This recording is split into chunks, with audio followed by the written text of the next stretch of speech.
BJP সৰকাৰ হায় হায় হেমন্ত বিশ্ব শৰ্মা মুৰ্দাবাদ হেমন্ত বিশ্ব নিপাত যাও। আজি আমি দক্ষিণ শালমাৰা মানকাছৰ জিলা কংগ্ৰেছৰ ফালৰ পৰা আজি আমি প্ৰতিবাদ সাব্যস্ত কৰিলোঁ। আমাৰ অসমৰ মুখ্যমন্ত্ৰী হিমন্ত বিশ্ব শৰ্মাৰ প্ৰতিমূৰ্তি দাহ কৰি আমি প্ৰতিবাদ সাব্যস্ত কৰিলোঁ। আমাৰ ধুবুৰীৰ সাংসদ ৰকিবুল হুছেইন ডাঙৰীয়াক ৰূপহীহাটত যি আক্ৰমণ কৰিলে, এই আক্ৰমণ ৰাজনৈতিকভাৱে শংকিত হৈ বিজেপি চৰকাৰে পৰিকল্পিতভাৱে এই আক্ৰমণ কৰিছে।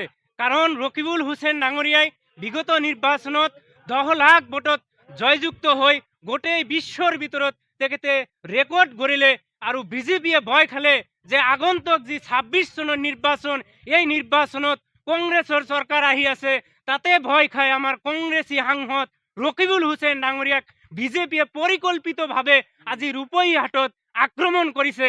গৃহ বিভাগৰ দায়িত্বত থকা মুখ্যমন্ত্ৰী ডাঙৰীয়াক আমি সকীয়াই দিছোঁ, আপোনাৰ যদি অকণমানো লাজ আছে আপুনি অনতিপলমে পদত্যাগ কৰক। কাৰণ আপুনি গৃহ বিভাগ চলোৱাত ব্যৰ্থ হৈছে, আপুনি পদত্যাগ কৰক, নহ'লে কিন্তু পৰৱৰ্তী সময়ত আমি আগন্তুক দিনত আৰু ভয়াৱহ গণতান্ত্ৰিকভাৱে আন্দোলন গঢ়ি তুলিবলৈ বাধ্য হ'ম।